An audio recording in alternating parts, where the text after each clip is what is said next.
right now. Okay, done. Done.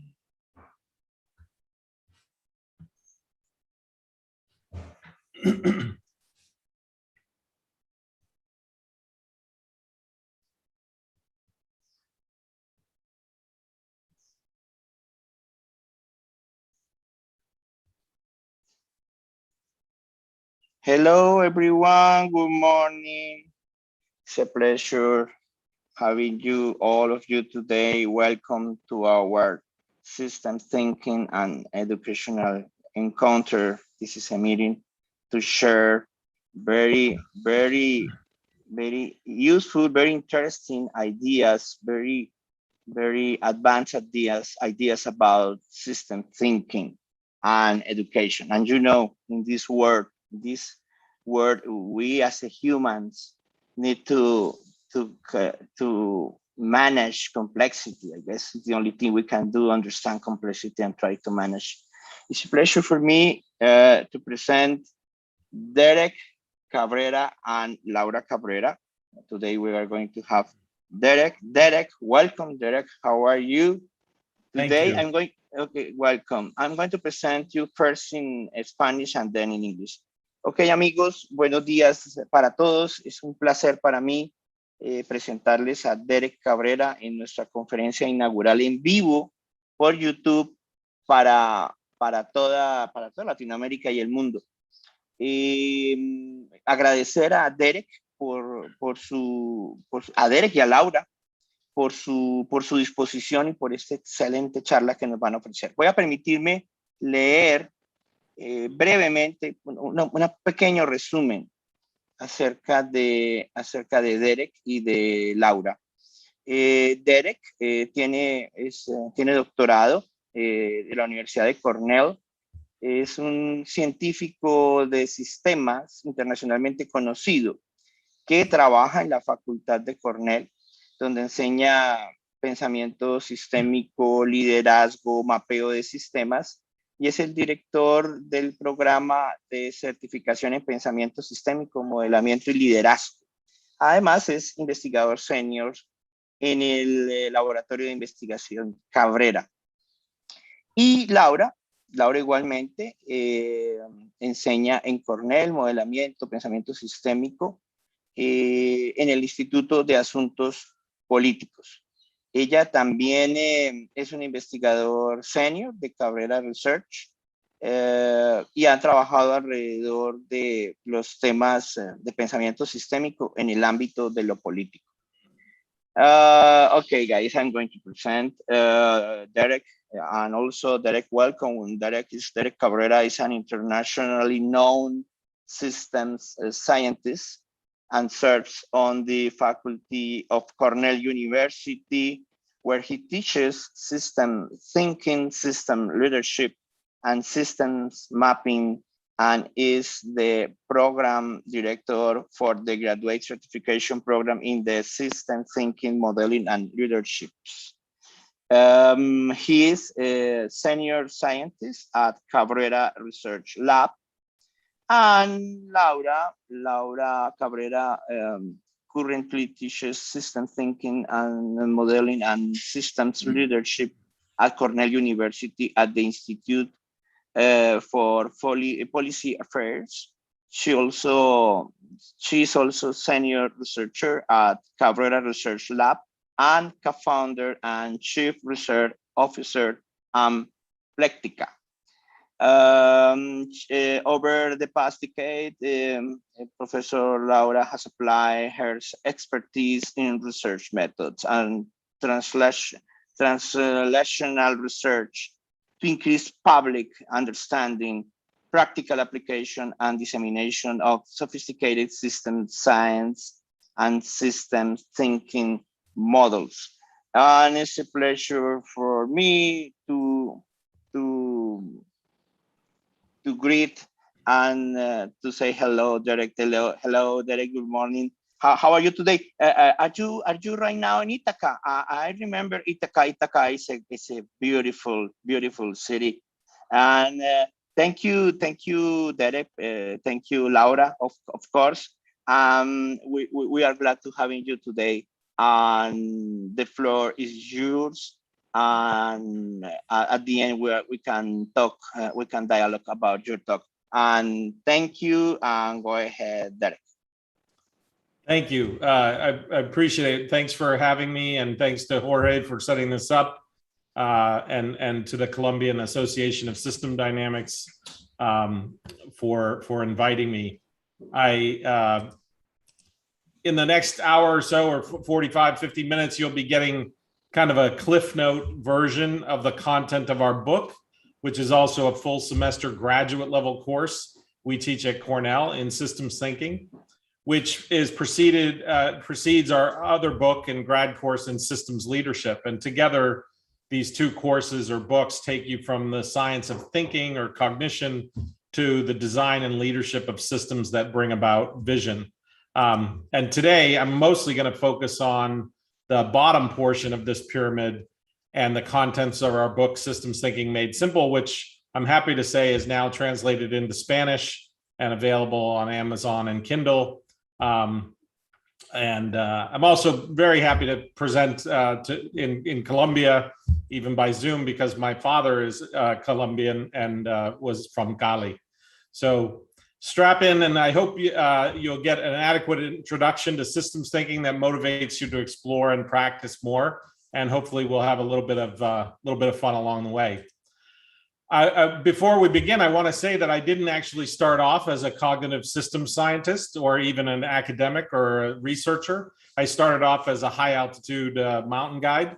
For nearly 2 decades, I spent over 200 days a year in a tent guiding clients up and down the mountains of the world. And it was in the mountains that I truly came to understand systems and the importance of systems thinking. To a climber, the summit of a mountain is just an interdisciplinary problem to be solved. But to solve this problem, you have to understand the mountain and the expedition as an integrated whole. In other words, you kind of have to learn to see things as a complex system of systems, not merely a bunch of systems that are unrelated. There's the systems of physics, or the physical systems like your technical gear and your rope rescue systems, and the external systems like the weather or snowpack or geology or geography. There's also the biological systems or chemical systems, your physiology, your hydration, your energy, metabolism, and especially the transfer of heat and moisture. The mismanagement of any of those things can lead you into anything from kind of mundane things like headaches and dehydration or not getting good sleep, to the very severe like hyper or hypothermia or frostbite or high altitude pulmonary or cerebral edema. And then, of course, there are the psychological and sociological systems. So it really crosses the full gambit of our sciences. Climbing is ultimately not only a physical game, it's very much a mental game. But climbing is also, believe it or not, a sociological game. Most folks don't know that the number one reason that expeditions fail is not due to a technical or personal challenges on the mountain, but because of conflict between the team members. So all of these different systems are coming into play. But if I were to kind of boil down all that I learned from the mountains and nature about systems and systems thinking, I'd boil it down to a single life lesson, and that is to learn to love reality. I mean, really fall in love with the pursuit of what is real and what is happening in the real world. To seek the truth, even when it hurts or makes you feel mad or sad, or even when it makes you feel things you don't want to feel. Let reality reveal itself and pay attention when it does. This requires paying particular attention to the biases that you personally have inside of you, and to be aware of what you desperately want to be true about systems. This is especially important when things are not going well, not just when they're going well, because no one wants to be lost or injured on the side of a mountain. Everything in you wants to pretend that everything's okay. but remaining calm and embracing the truth of your situation is the best remedy. And in fact, mountaineers have a saying, which is that the truth will set you free, but first it'll piss you off. Reality is the truth. Fall in love with learning the truth of things. Seek it out, solicit it, be open to it. That is the first and most important step in systems thinking, because without that, all the knowledge, skills, tools, and techniques in the world won't make you any more systemic in your thinking. So my time in the mountains and in nature motivated and informed my academic and scientific work. I wanted to discover the universal structural patterns of how things were organized. And I spent many, many years looking. The question basically is, how are things organized in both nature and in the mind? And journalists will often say, don't bury the byline. Don't leave the best until the last. So I'm going to give you the answer to this question right up front. And then we'll spend the remainder of our time together deepening our understanding of why this is a significant finding of the research, why and how it's relevant to you personally and professionally, and what you can do with it.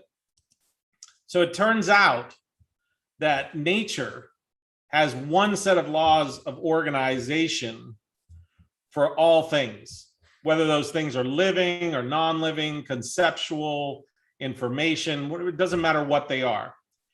And that is that things, any kind of things, are distinguished and grouped and interrelated from a frame of reference.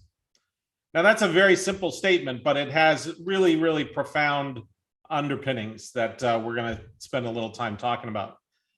It's very simple. The English formulation of DSRP is this very simple sentence, and it captures most of what is captured in the much more complex and technical mathematical formulation of what we call Dsrp theory, which is just named after distinctions, systems, relationships, and perspectives. And DSRP is, again, it's very simple. When you see the acronym DSRP, just think this simple sentence. Things are distinguished, grouped, and interrelated from a frame of reference. And that doesn't have any really technical jargon in it or anything. That's just kind of a reduced and simple explanation. Let's go back to the basic question and revisit it and understand why organization is something that you should care about. To answer the question, we need to understand what we mean by two key terms. What do I mean by things, and what do I mean by organized? Okay, so let's start with what do I mean by things. Things is a general term that's a catch-all for anything, everything, objects, ideas, information, and most importantly, things refers to the things that we care about the most: our family, life, work, society, our hobbies. So by things, we mean anything from the smallest things to the biggest things, from living things to non-living things, even intangible things like ideas, information, speech, writing, meaning. All of those things can constitute the very generic word things. So think for a moment about what are the things that you care about? What are the kinds of things that you're most interested in? And sort of jot down those different things that you care about. I personally care about my family, my work, my research, my science. I like hunting. I like the outdoors and hiking, building trail. And for me, if you told me that things are universally organized in the same way, and it didn't help me deal with those things that I care about, then I wouldn't have much time or interest in those universal patterns. So I want them to be relevant to me, and I think most people would want to know how they're relevant to them and the things they care about. Now let's answer the second part of the question. What do I mean by organized? First, I want you to see the similar root of org or org that so many important terms have, and realize that organization is something occurring across many scales, from organs or organelles, the elements that make up larger wholes, to the individual level, like organisms and organic things, to the group level scale, like superorganisms or ecologies that come together made up of many different individuals. Next, I want you to think of organized and perhaps change what comes to mind and think of organization not just as, like most of us tend to think of, oh, my organization, it's a company, it's an organization that I work in or something like that, or that I attend. But not to think of organization purely as a noun, as a thing, but also a verb, to organize. Things are organizing all the time. I also want you to think in terms of organization that occurred as a result of some purposeful organizer, right? It was planned, but also self-organization, where there are no leaders plotting or planning, but nevertheless, organization results. Some of the most remarkable systems in nature work via self-organization. And also consider that organization has to do with disorganization or the lack of organization, which is also a form of organization, and understanding it will help you understand how things get chaotic and things like that. And nature and mind organize many, many different types of systems, like simple ones, complicated ones like machines and airplanes, even chaotic and random, or what scientists call stochastic systems. But by far, the most important types of systems are complex and adaptive systems or organizations, which we sometimes call CAS, complex adaptive system. And the reason these types of organizations are so important is because, one, they often include some or all of the other types. A CAS can include simple, complicated systems. It can have a sprinkling of chaos or even stochasticity or randomness. But number two, and this is really important, almost every one of the systems you care about most, the family, the organization you work for, sports, health, society, is a CAS. So knowing how these CASs work is important. So think to yourself, what kinds of organizations are you involved in or interested in? I personally am involved in an organization of family, Cornell University, Cabrera Research Lab, colleague and friendship networks, lots of research and science communities and hobby communities. And again, for me, I want, if I'm going to learn something about systems thinking, I want that thing to be relevant to that type of stuff that I care about and the things that I'm trying to figure out, social problems and things like that. So what I want to share with you is that when most humans look at things and organizations in our lives, research actually tells us that we often, and I mean almost all the time, look only at the superficial or surface level events. And we see some object and we want it, or we meet some person and we're interested in them, or we have an issue, so we deal with it, or the world gives us lemons and, well, we eat lemons. When we only see events, all we can do is react. So in order to better understand, navigate, and get the best out of the things and systems we care about, we need to look deeper at how things are organized. We need to see deeper beneath the superficial events and look at the patterns. Patterns are just events repeating over time. It takes 2 or more repeating events to make a pattern. So be on the lookout for patterns in events, behavior, recurring themes in our lives.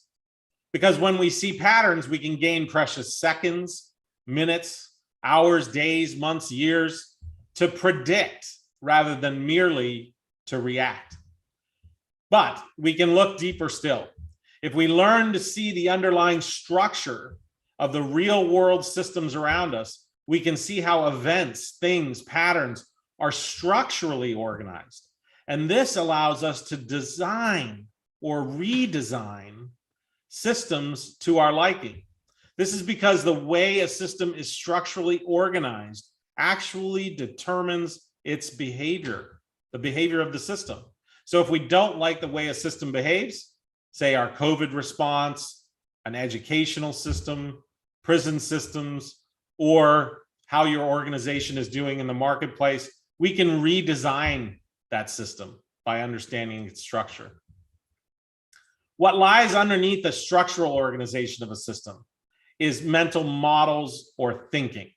Those are synonymous. How we think about a system and also how the actors in the system thinks leads to the structure, patterns, and surface level events. So if you see deeper into the system to the mental models level, it allows us to totally transform the way we see the system, our biases in what we see and what is possible. In fact, the problems we encounter result from the mismatch between how real world systems work and how we think they work. Let me give you a couple examples of how mental models can be out of touch with the real world. This is how we think the system is organized, a classic org chart representing how an organization is structured. And this is how the system is actually organized. The system may have a hierarchical top-down formal structure, but it also operates as an informal or dynamic network of influencers and influences. If you, like a lot of folks, think that mental models are occasional things or formal or sophisticated things that take a while to build, you'd be wrong. You are building mental models every second of every day, all the time. Let me give you an example of the feedback between the real world and our mental models that's happening all the time for all of us. And in this way, we get a sense of what mental models really are and how ubiquitous they are. These wildebeests are sharing their mental models. One thinks it's a crocodile and one thinks it's a log. And the one on the far one is testing their mental model against reality, coming up with different tests to figure out what it is. There's a disagreement between mental models.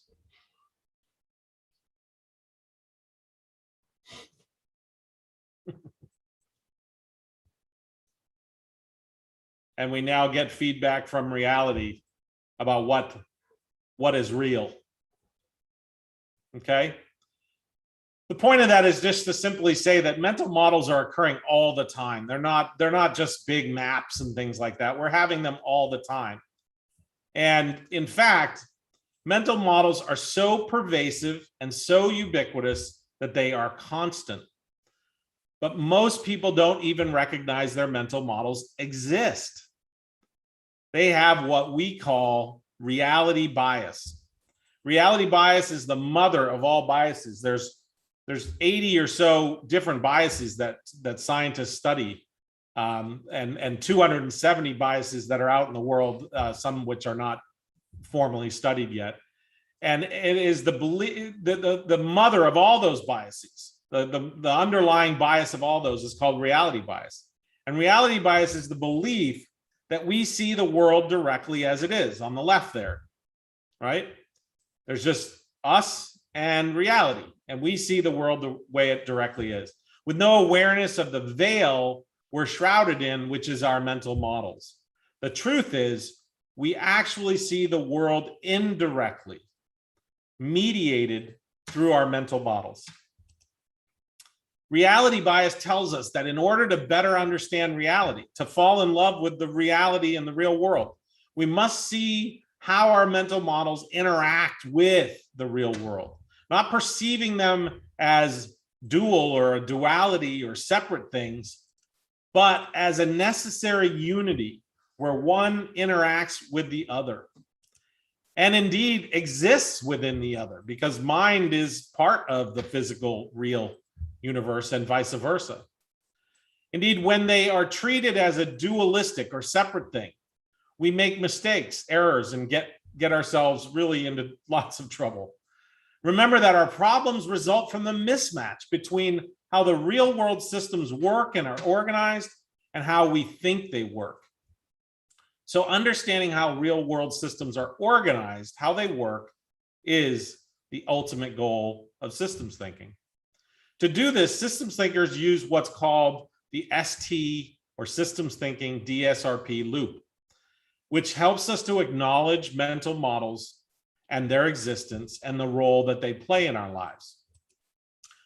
The first step is to recognize that a mental model is only an approximation of the real world, not the real world itself, and that you must test your mental model in the real world. Don't build your mental models in isolation in your head or in privacy. Expose your ideas to the light of day as soon as is possible. The next step is to get feedback from the real world and to incorporate that feedback. That feedback comes to us in the form of information that you get from the real world. And we have to pay very, very close attention to the feedback that the real world is giving us. It's giving it to us all the time. Sometimes we don't listen. But when we're open to it and we're in love with reality, it helps us reduce our cognitive biases, and it helps us shore up our mental models to be better approximations. And that this is very important, that this is known as a feedback loop, because it is iterative. You don't just go around it one time, you go around it many times. And for some very complex systems like COVID, we're just cycling around it, learning all the way through. It's a loop, so we go around and around. We incorporate the real world feedback into our mental models, and then we test again.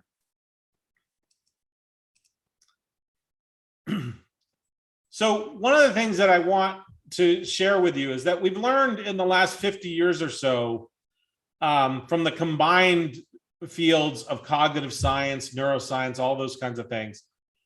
And if I were to summarize all of that learning for those fields in the last 50 or so years, it's simply this. We thought that we were biased, but we're even more biased than we thought. So we really have to focus on our bias. Another of the most pervasive biases, second to reality bias, is called confirmation bias, which this cartoon really captures. It's one of my favorites because it illustrates this idea of confirmation bias. Then the pilots are literally saying, what's that goat doing way up here in a cloud? These pilots are not in love with reality. They're in love with their mental model that they're flying through a cloud. So reality is going to quickly bite them in the ass. A deeper exploration of mental models is really the missing link to understand bias. Note that while systems thinking fits the mental model to the real world based on feedback, evidence, and the facts on the ground, confirmation bias is its mirror opposite. It fits the real world to one's mental model, something a fair amount of us do near constantly. Systems thinking requires us to fit our mental models to the real world, to love reality and understand it, and to avoid biases. So let's focus for a second on mental models on that side of the ST-DSRP loop for a moment.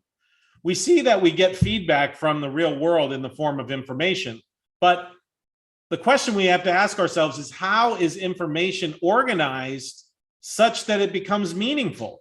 Because information itself is not meaningful. How do we organize it such that it becomes meaningful? When we look at mental models, we see they're comprised of not one part, but two parts.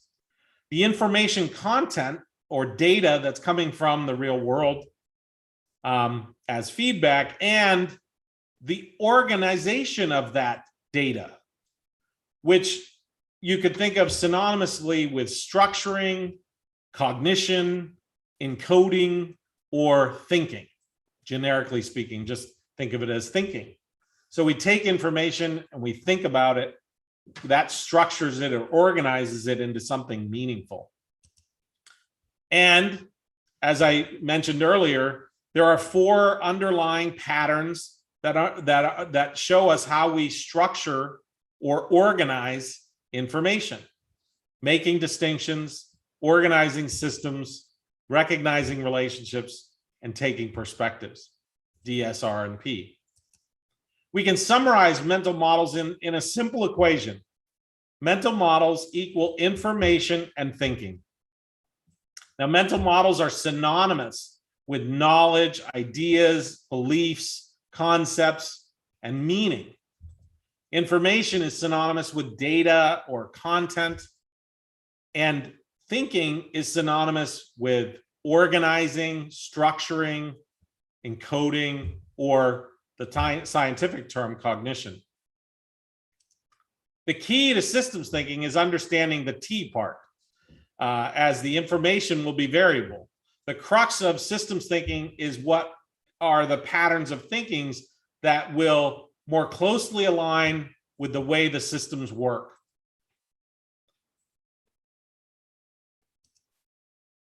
And to understand thinking, you have to understand these 4 patterns, which are universal. You're already using them all the time to build your mental models. A lot of people go, oh, that's a neat model. I guess I'll maybe think about using it. You don't really get to choose whether you use it anymore than you get to choose to be affected by gravity. You get to choose whether or not you're aware that your brain is already doing this. That's called metacognition. So now that we've kind of looked at the right side of the ST loop, the systems thinking loop, and mental models and what they're made up of, let's take a quick look at the other side of the loop and ask ourselves, how is nature or reality structured? We see that nature is also comprised of information contained in particles and stuff all around us. You can think of physical energy and matter as structure or organization, that structure that organizes information. And we see that nature has a single set of laws of organization for all things, including mental models. And that is DSRP for short, or distinction, systems, relationships, and perspectives. And the fact that this is the parallel on both sides is critically important, because this unified or parallel structure in the way things are organized makes it possible to increase the probability of a match. And remember that the problems we encounter actually result from the mismatch between how real world systems work and are organized and how we think they work. And in fact, we see this parallel structure in the unity of the name systems thinking. The name itself characterizes the bringing together of the real world systems and our mental models of those systems. So returning to our question, how are things organized in mind and nature? We come back to this very simple statement: things are distinguished, grouped, and interrelated from a frame of reference. And we see that using common English words, that is just getting at the DSRP aspects. And you can see it's quite simple. And really, DSRP doesn't have to be much more complex than that. It gets much more sophisticated once you understand that basic set of ideas. Later, you'll learn some of the finer detail of the 4 structural patterns, like the fact that each is made up of 2 elements. This is important for doing more technical, sophisticated analyses of systems. But first, just start with the basics. Things are distinguished, grouped, and interrelated from a frame of reference. But now let's look at the promise of DSRP, because it's quite important. As was pointed out by Daniel Kahneman, who won the Nobel Prize, we have 2 really powerful thinking modes. The first is called System 1. It's the one we use 95% of the time. It's fast, it's intuitive, it's emotional, it's autonomic, and it only has one very tiny downside, and that is it's prone to error. it's wrong a lot. So if you're okay with that, then everything else is great. But that's a pretty big downside, right? And for all intents and purposes, it worked reasonably well when we were hunting and gathering, and even into the agrarian and industrial and post-industrial ages. But system one thinking becomes especially incompatible with a world that's increasingly complex and interconnected. System two thinking is serial, meaning it's looped, like our ST loop. It's metacognitive or aware, like DSRP. It's systematic. It's evidence or information feedback based. And its downside is that it's slower, but its upside is that it's less prone to error or bias or inaccuracies. System two thinking is DSRP thinking. Really, the only upside to system one is that it's fast. Without DSRP, system two will always be slow, but with it, we can practice to make system two thinking much faster. And I guess the question is, why do we need faster systems two thinkers?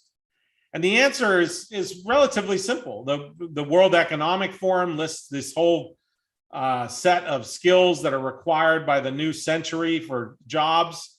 And every single one of the things in red there requires DSRP to be good at.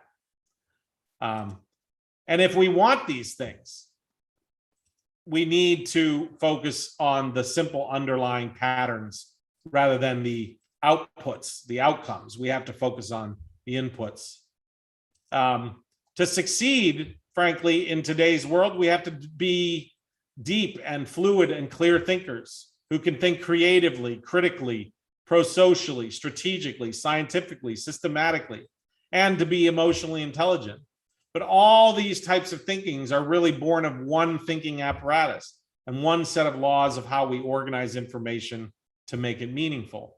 So if you want more of this kind of thinking, research shows that we need to become more metacognitive, more aware of how our brain organizes the world, even without our permission. And it's important to note that these better kinds of thinkers make better parents, better employees, better, more engaged citizens, and actually kinder humans. And you might ask yourself, well, wait a minute, system one thinking worked so well for so long. Why the change?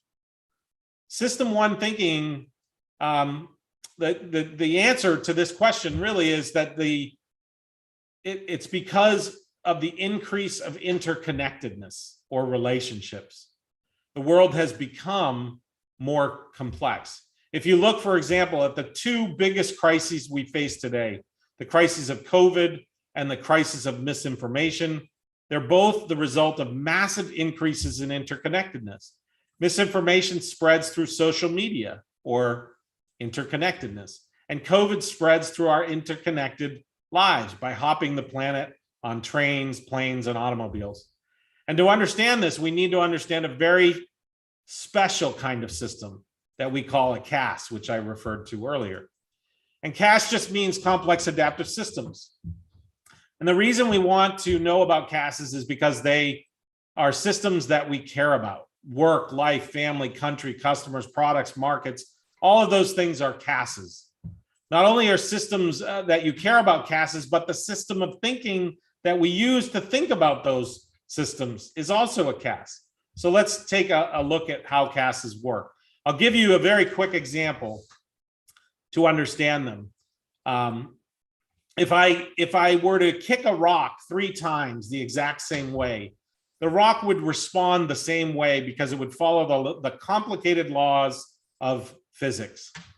And it would do the same thing every time that I kicked it if I did it exactly the same way.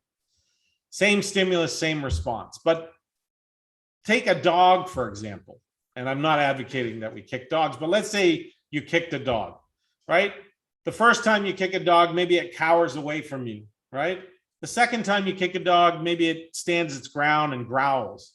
The third time you kick a dog, it bites you and lunges forward, right? That shows you that that dog is an adaptive system. It's a complex system. It's a CAS because it's changing based on the stimulus. And for 2,500 years, we've been looking at systems like I'm showing you here, where hundreds of thousands of individual birds are flying to the left. And in the time that it takes me to say this sentence, they're flying back to the right. Right? And we wondered, how is this thousands or hundreds of thousands of individual organisms acting like a superorganism, right? A single individual organism. And we thought it must be some kind of A-type personality leader bird. For 2,500 years, we thought that. But we now know, because we can model these systems, and we've learned a tremendous amount about them, that what's actually happening is they're following simple rules. That the agents in the system, the birds or the fish or the people or whatever the agents are, the companies or whatever, an agent could be anything, are actually following simple rules locally when they interact with each other. So, for example, the birds are deciding to fly in the same direction. They're deciding to keep a distance of X, not crash into each other and not get too far apart. And they're deciding to avoid predators. Those are the three rules. And if we program these three simple rules into models, we get exactly the same behavior. They point the same direction, they maintain their distance, they're paying attention locally, and they avoid predation. And if we do that, we get the exact same behavior. And you can see the system being modeled here and in nature. So what I want to share with you is kind of like the basic formula for CAS, is that agents and simple rules create a bunch of collective dynamics through countless interactions, which leads to the emergent properties of the system. The emergent properties are outcomes or system behavior, and they can be surprising. A bunch of relatively unaware things can become aware, for example. A bunch of seemingly dumb things can suddenly appear smart. It can appear as if the whole is something altogether different from the parts, but it really is just directly related, an outcome of the simple rules and the agents. And what that means, if we start to tie all this together that we've been speaking about, is our earlier focus on organization, is that the organization of information, or Dsrp, creates meaning or mental models, which shape individual behavior, which leads to collective actions, interactions, and that in turn determines the emergent properties or the system level behavior.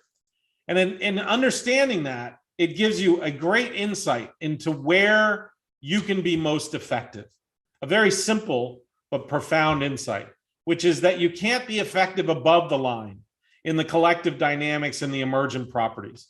Where you can be effective in altering systems, changing systems, making them work better for everybody involved, is below the line in the green area with the agents and the simple rules that they follow. And that's the same with systems thinking. Dsrp are the simple rules, information are the agents, and you get these emergent properties of systems thinking and things like that. Now, CAS is important because they're really important systems, but CAS, believe it or not, makes the world VUCA. And VUCA just means volatile, uncertain, complex, and ambiguous.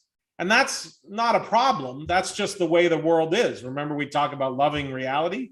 Well, to love reality, you have to love VUCA because that's the way reality is structured. So the problem isn't that the world is VUCA. The problem is that we tend to think about this VUCA world in what I call a LAMO kind of way. And LAMO is just a technical term that I use for linear, anthropocentric, mechanistic, and overly ordered. Let me hit on a few of these. The real world is dynamic, adaptive, organic, and constantly evolving, yet we tend to think mechanistically. We think of the universe operates like a clock, which it doesn't, or the brain is like a computer, which it isn't. The real world is multivalent by nature. It's and both can be true. Yet our thinking tends to be needlessly bivalent, either or type thinking. The real world is networked and nested and complex with a sprinkling of randomness. Yet we tend to think of things in ordered or static categories and hierarchies. And the real world is nonlinear and includes feedback and webs of causality, yet we tend to think in linear and causal ways. And finally, the real world is, believe it or not, agnostic to human endeavors. It doesn't really care that much. We are small and insignificant, yet we tend to look at things through a human-centered or anthropocentric lens, as if our world surrounds or centers around us. We need to replace our lame-o thinking with systems thinking that is more CAS and VUCA friendly, thinking that is more in alignment with the way that reality is organized. Now, Jorge, I was going to go into a COVID example of these ideas, but I see we're at about 48 minutes. I'm not sure if I should continue or it's okay. This is amazing what you're showing us. Please go ahead. Okay, maybe another 10 minutes or so. Okay, sure, it's okay. Thank you. Okay, great. All right, so we've hit on a lot of this stuff. We've hit on the kind of the big thing. This slide that I'm showing you right now really is everything that I'm talking about in a single slide. You could spend probably the rest of your life studying the contents of that slide. It's quite complex. It's simple on its surface, but it has a lot of meaning and a lot of research behind it and a lot of theoretical and practical implications. But let's go down from that big theory level stuff and go down to like something that's happening to all of us right now. We're all involved in COVID as an example. So let's take a look at the two twin viruses that are affecting us currently, all of us around the entire world. And what does DSRP help us to understand about these two viruses? The first virus is COVID, the spread of coronavirus. And the second virus I euphemistically call stupid because it kind of rhymes with COVID, but that's the spread of misinformation. And believe it or not, these two viruses are happening at the same time. Now, COVID and stupid are CASs, complex adaptive systems, and they're also VUCA. Let's take a look at how. CASs, they're based on simple local interaction rules, and there's a surprising global behavior or effects, unexpected and crazy sometimes. It's volatile. There's exponential growth. There's rapid changes in the situation. It's uncertain. It's constantly changing. And even people, the stupid virus is tending to criticize that, oh, well, you're changing what you're saying. Well, yeah, because we're learning new things all the time. And it's complex, right? It's adapted webs of causality, little micro behaviors plus delay are leading to macro results. And it's ambiguous. There's multiple stakeholders with conflicting interests, and it's hard to know which way is up sometimes. And of course, if we were to do a really deep DSRP analysis of this, like we do with our grad students and stuff, we would hit on the various distinctions. I'm not going to go into every one of these, but we might hit on the scientific and evident. We might even make a one major distinction between the scientific and evidence-based distinctions that are being made and the more politicized or frankly kooky distinctions that are being made around the name even. We're making all kinds of distinctions. What are the causes? We're distinguishing its origins. We're distinguishing what the response should be. We're distinguishing the treatments. We can't even really agree on the distinction between what flatten the curve means. We flatten the curve really means flattening it. But what we keep doing is going up, up, up, and then flattening for a week or two, and then going up, up, up. And so that's not the same thing. And of course, the vaccine, and we have many different distinctions there. If we look at the relationships, there are both, again, misinformation relationships and salient science-based relationships. It's important to point out that every XY graph that you've ever looked at in your whole life is just a system of relationships being related to another system of relationships, the X and the Y axis. We're making relationships between asymptomatic transmission and infection, masks and infection, open versus saving the economy, closing to open to save the economy, and of course, linear causal versus web of causal. And we're making all kinds of other frivolous relationships, like spurious things like 5G is somehow connected to COVID, or hydroxychloroquine has, some kind of positive effects. Crazy stuff, not supported by evidence. And if we look into the systems and the subsystems, the virus itself is a system. Understanding it will help us to understand how it binds, how it behaves, how it infects, etc. The formal response to the virus is a system. The informal response to the virus is another system. And the informal response to the formal response is a system. So there are many, many different systems that we would need to go into and analyze. And we're not going to talk about each of them in this short talk. And of course, there's a ton of perspectives, all looking at this COVID problem and the misinformation problem. Scientific perspectives, political perspectives, economic, social, regional bubbles, country bubbles, mental health, even things like anti-masker and anti-vaxxer, right? We need to take those perspectives, even though they're wrong, because those perspectives affect behavior, because they're mental models that change individual behavior, and that individual behavior changes interaction, and those interactions change the emergent properties through the collective dynamics. So even perspectives that are absolutely false are still critically important to analyze and understand in order to understand how the system is behaving the way it's behaving. And of course, we would take all that Dsrp kind of analysis and put it into some type of complex map to understand the system. First, we understand the system. And this is a big issue, which is people try to problem solve first. And we always tell our grad students, don't problem solve. Understand the reality. Fall in love with the reality. Understand the system first. Then we'll see if there's some problems that emerge out of it. So we understand the system. But the point of systems thinking, and this is something that people mix up a lot, is to understand the system complexity so that you can identify the simplicity that lies underneath it. Einstein said, if I had an hour to solve a problem, I'd spend 55 minutes thinking about the problem and 5 minutes thinking about solutions. And I would say, if I had an hour to solve a problem, I'd spend 55 minutes understanding the system and 5 minutes thinking about interventions. Success and failure both utilize the ST loop, but in different directions. And remember, the basic formula for CAS is agents and simple rules creates collective dynamics that lead to emergent behavior. And that the local mental models of the agents in the system will dramatically determine the global behavior. And now that you've been reminded of these things that we talked about previously, let's look at this system in simple terms. Today in the US, which is a harbinger for what's to come for much of the world, we live in two worlds and are affected by two global pandemics, the COVID pandemic and the misinformation pandemic.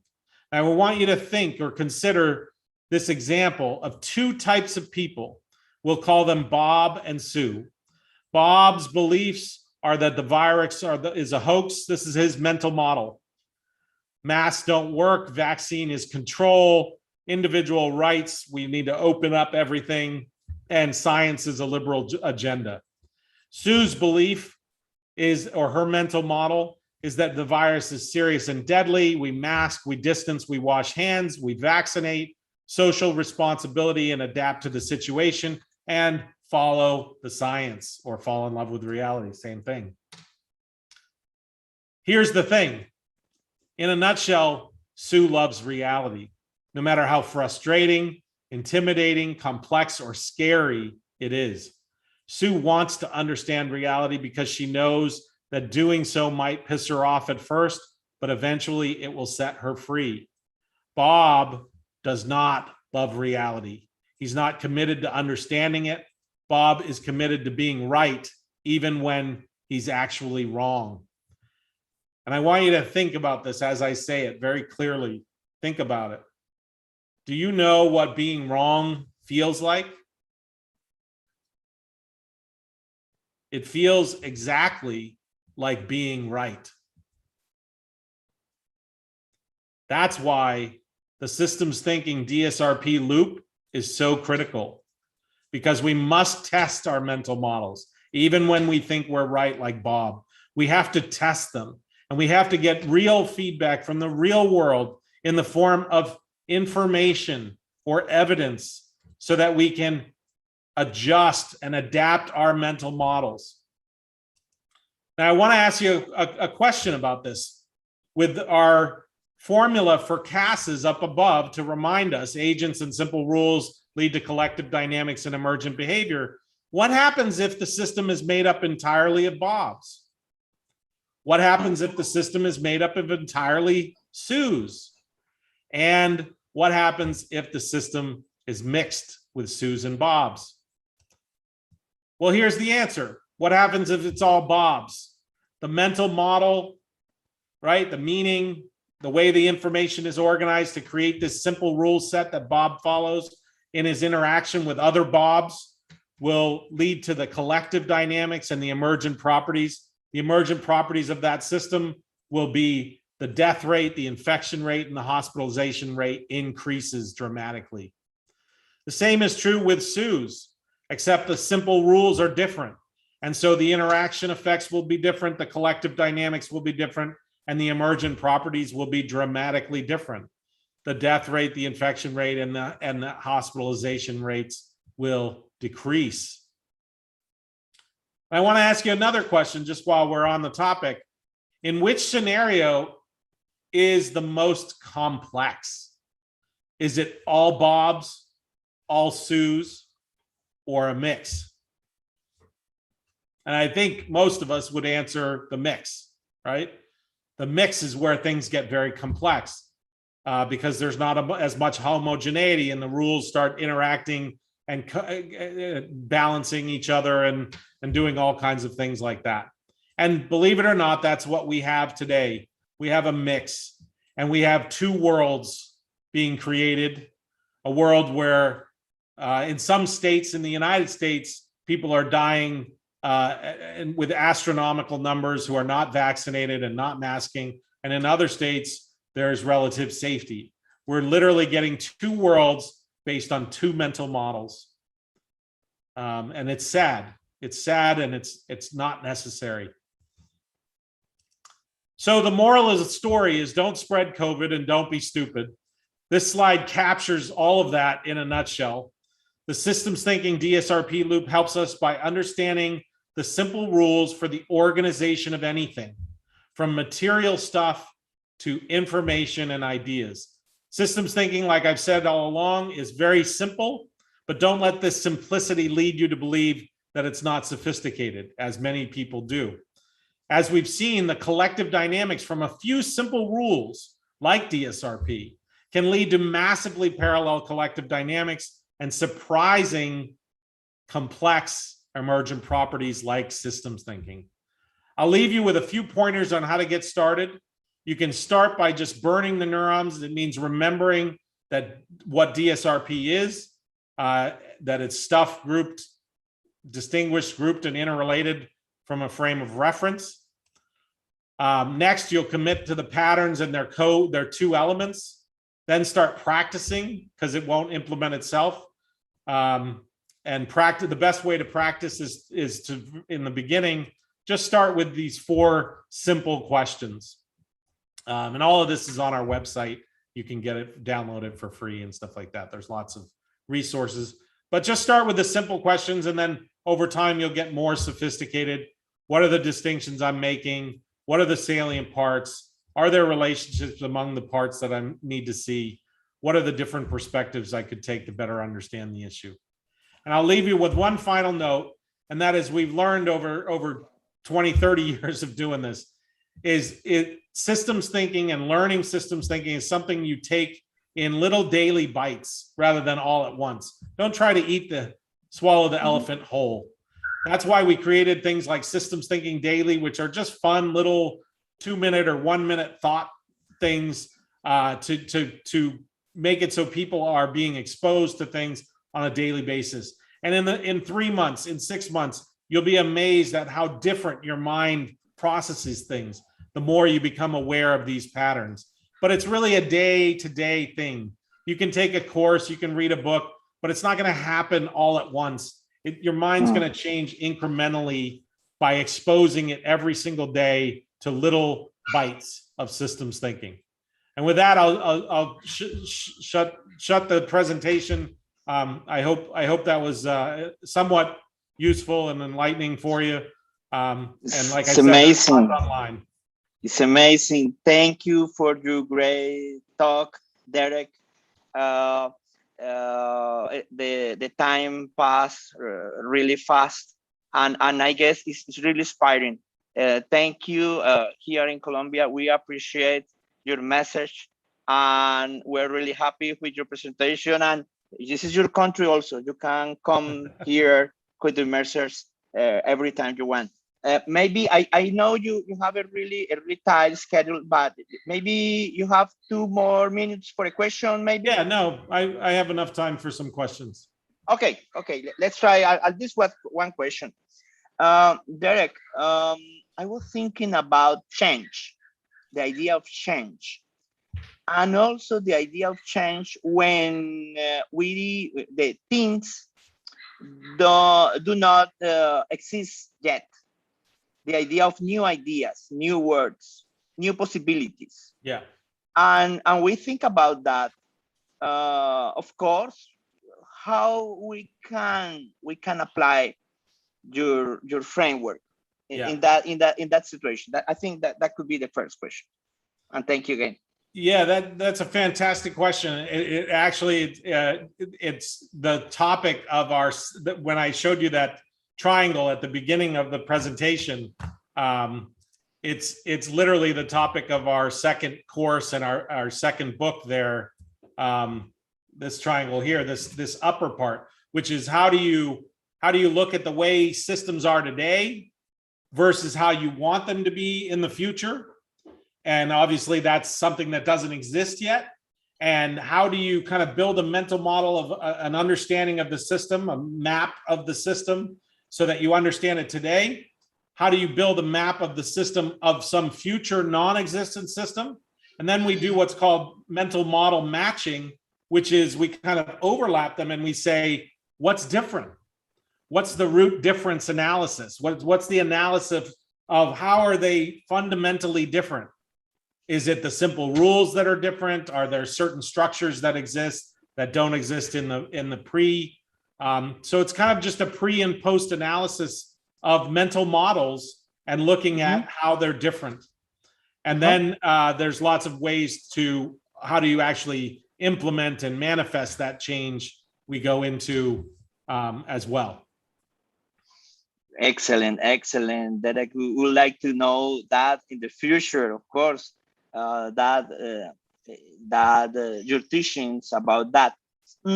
Finally, I was thinking that your message about love reality. Yeah. I was thinking in a simple way, I guess. Maybe in some countries, in some context, we don't have to love reality because it's too bad. For example, climate change. For example, the dark side of COVID, for example, and all the politics about that bad politics, I would like to say.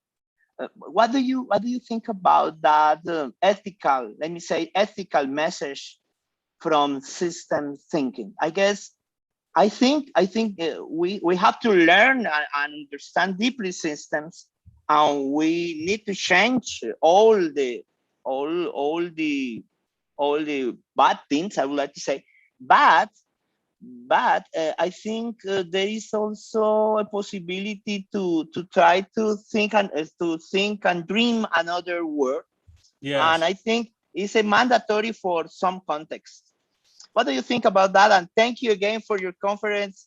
It's a really pleasure, Derek, and I hope we can have you again. And please give a hello to Laura also. And thank you very much again. Yeah, no, I will. And all of this, you know, is the work of both Laura and I. So she couldn't be with us today, but she Thank you. To answer your question, I would say, you know, it's a little bit of like, what do we mean by the words? For anybody that has children or teenagers, sometimes teenagers go through a period you always love your children, but sometimes they go through a period where you don't always like them. Right?